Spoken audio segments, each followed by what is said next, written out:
Sup, this is episode 6 of W.O.W, and today I want to talk about tipping. Although tipping is not a city in China and taping is a town in Malaysia, we're not talking about taping, we're talking about tipping. Whether it's the Domino's delivery driver, the taxi cab, the waiter or waitress, bartender or barmaid, the age-old questions are, should you tip and how much should you tip? In scenarios where it's expected, there definitely should be good tips when there's good service. This goes for both the tipper and the tippee. As a tipper, you should give a good tip if you're receiving good service, and as a tippee, you should receive a good tip if you're giving good service. So what's a good tip? In my country, 15% is the minimum, but I think in some cases 15% isn't enough. For example, when I go out for coffee at a coffee shop and the coffee's $2, I don't tip 30 cents, I tip $1, which is 50%.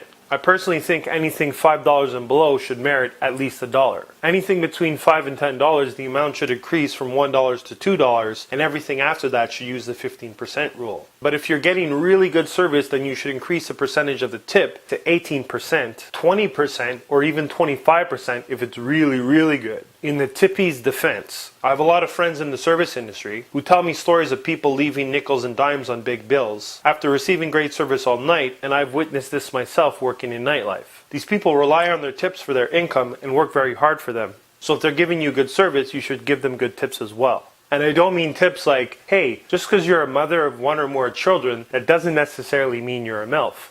Tips meaning money. So what's good service? Good service is being attentive to the customer, making the occasion an enjoyable one, being friendly, remembering what the customer ordered, being prompt and present, etc., etc. It really depends on the service situation, but as long as the customer isn't acting rude and entitled, you should always be passionate about the service and deliver a positive experience. In the tipper's defense, far too often I see people giving really shitty service but expecting really good tips. Because they think just because they're serving you and or they're attractive, that you have to tip them big, but they don't have to do much for it except be there. Doesn't work that way. My favorite incident where that occurred to me is one time while DJing at a resto lounge. I had ordered some food from one of the waiters that I knew, which he then brought to me without a bill because a meal was part of my deal. The DJ setup was located behind the bar, and strangely at the end of the night, the barmaid who I'd barely even spoke to printed a bill and brought it over to me and said, "By the way, the tip is not included." I laughed at her for printing this bill for something that I wasn't even supposed to pay for anyways, as well as expecting a tip for something she didn't even have a part of. The bottom line is if you're a tipper and you're receiving good service, then you should give good tips because it's kind.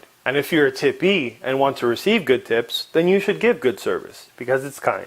No one is going to tell you, hey, we don't like you being kind around here. But if someone says we don't like your kind around here, they're being racist.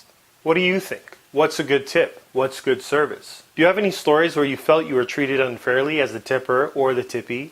Let me know in the comments below. Also, if you know someone who would find this video helpful, feel free to share with them because sharing is caring. I'll be posting episode 7 next week. I post a new episode every Wednesday, and in the meantime you can email me at tc@troycarter.com if you have something you want me to talk about, as well as subscribe to my YouTube channel so you'll be the first to know when I post something new. Peace.